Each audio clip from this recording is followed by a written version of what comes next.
Now we move from the global to something more local, at least national.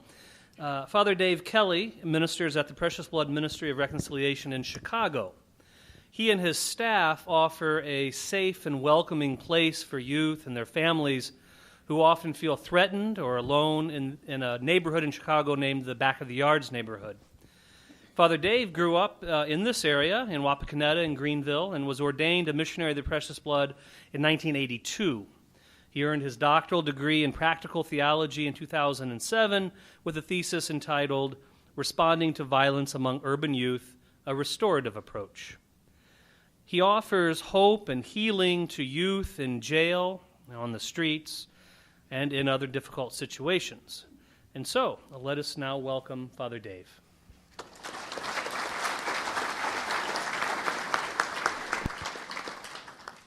I've kind of lived a semi-missionary life, perhaps being the Irishman among a very German community. And you've been very welcoming.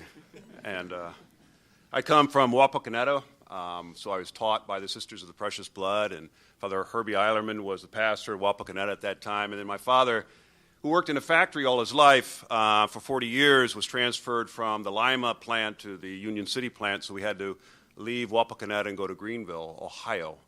And I remember, I've always wanted to be a priest. My uncle, as Barry was saying, is John Byrne, and so that was instilled to me as a young kid, one of 8 kids in an Irish family, full of life, full of love. And so, when I would, in Greenville, when we used to serve, we had an elderly priest, and sometimes we'd have to go because he wasn't there for Mass. We have to knock on the door and, wake him up to get him over for church. And it was always such a dark place. That rectory was so dark, and it just seemed like there was no life there. And coming from the family that I came from, I couldn't imagine myself living that very lonely life. But I went to Roterdale, went 4 years there, and went on to St. Joe College, hedged my bets a bit, studied biochemistry and pre-med along with philosophy and psychology and all the stuff we had to do while if we were still in the seminary system. So I was good because I could hedge my bets all along the way. But then I had to make a choice when I graduated from St. Joe's College. Do I go on and try to pursue a medical kind of path, or do I go on to the priesthood? And a friend of mine said, well, we have this thing called special formation, so go and spend some time that year in special formation, and maybe it will come to you then of what path you ought to take. So I went to St. Mark's Parish in Cincinnati, Ohio with Denny Kinderman. And if you know Denny Kinderman, it is not a lonely, solitary, dark kind of personality. He broke open for me the possibilities of doing and being a priest in a whole different way. Full of life, full of love, full of relationships, full of laughter. And in that experience at St. Mark's, which was an incredibly spiritual place for me and so different being in an African-American parish, I had a chance to go and volunteer at the Cincinnati Workhouse, which was a correction facility that had been condemned already at that time, back in the 70s, for 10 years, and went there for that year that I was in special formation and worked as a volunteer social work in Cincinnati Workhouse. And that experience, along with St. Mark's, opened for me a path that I did not expect and that was not a part of who I was. I went from there, went to CTU to study, and worked in the jails and detention centers in Chicago while I was studying, and have been doing that ever since. So all my adult life and reality, I have been working in jails and detention centers, most of that in Chicago. After ordination, I spent a brief time in Dayton, Ohio. I worked there in the jails and also at St. Joe's Parish. And I asked then the provincial was Kaliki if I could go back and be a part of this new ministry called Colby House in Chicago. Colby House is the jail ministry for the Archdiocese of Chicago. And so I began working there in '85 and continue to work for Colby House. That experience of Colby House and working in the jails for all those years, and especially working with young people who are being tried as adults, and accompanying those families who lose children to 50, 60 years in prison, life in prison without the possibility of parole, and also living in a parish on a gang boundary where I buried more 15, 16, 17-year-olds than I care to think about. led me and led us to kind of really begin the Precious Blood Ministry of Reconciliation. My experience was that, for example, I had a young man who came out of the office. He was in our after-school program, a young man I knew very well. And he left the building. In about 5 minutes, they called me that he had been shot twice. So I go out into the streets and then accompany he and his family to the hospital. And because it was a serious shooting, that I spent a couple of days, not full-time, but in the hospital quite a bit. And as he began to recuperate, the police came to do their investigation, and because he was a witness, they asked who did this to him. And they showed him pictures, and I recognized that the person that allegedly shot him was another kid I knew very well, and a family that I also knew. 2 years later, when he finally was going to court, I went to court with Alberto, the one that was shot.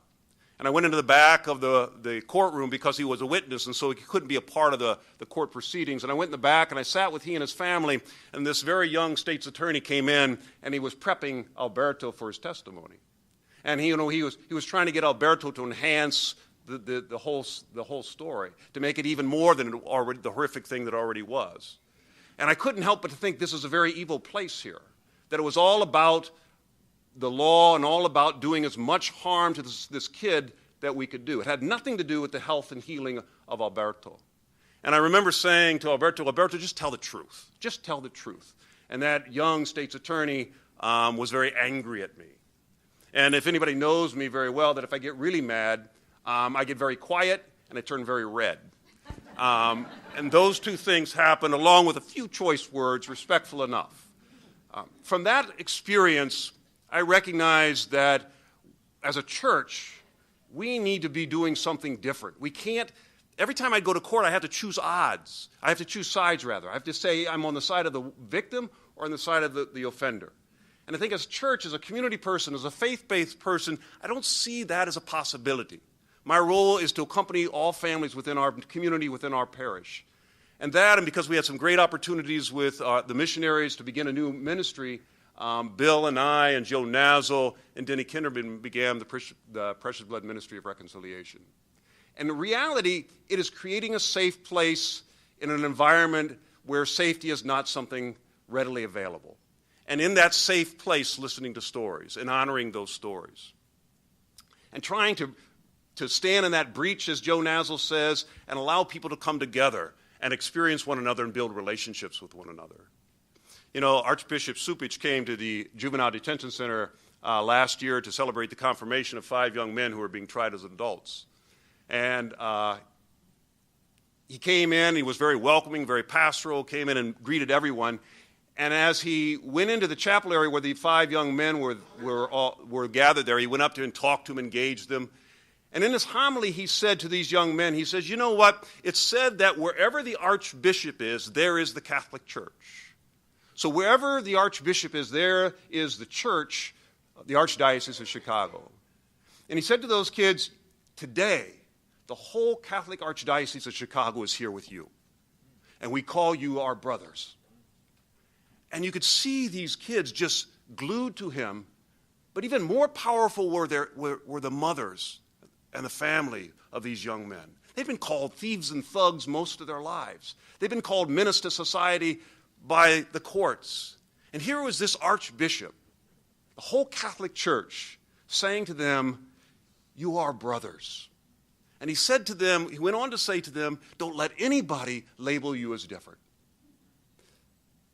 That's the role of the Precious Blood Ministry of Reconciliation. That's what we try to create, where people who are isolated and alienated, disconnected, are brought in and welcomed and honored.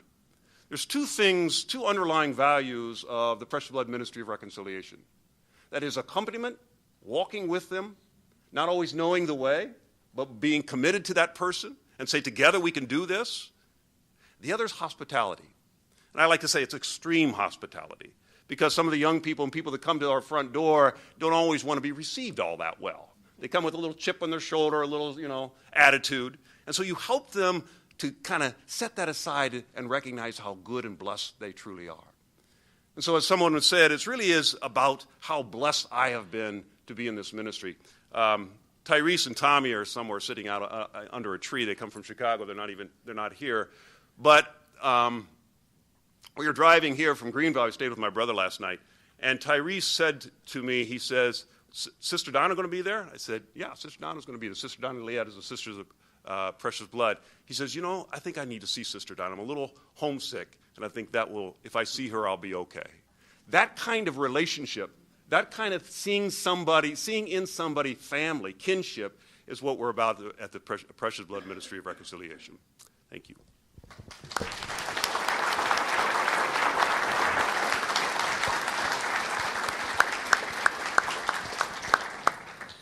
Thank you, Dave, for sharing your insights about the mission that you have there at the PBMR. And I guess we could probably all say, thankfully, he did not become a doctor.